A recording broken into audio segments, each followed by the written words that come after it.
Ο άνθρωπος κατασκευάστηκε με τον ίδιο με τα χέρια του ιδίου του Θεού και κατασκευάστηκε όμοιος με τον Θεό, κατ' εικόνα του και ομοίωση.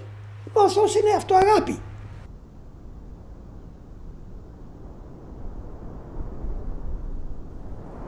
Άνθρωπος είμαι, θνητός, ίσως με όλους τους ανθρώπους.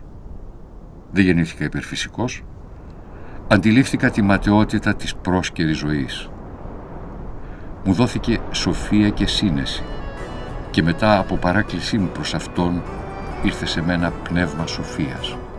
Καράβι και ταξιδεύει το Άγιο Όρος με κατάρτι τον Άθωνα.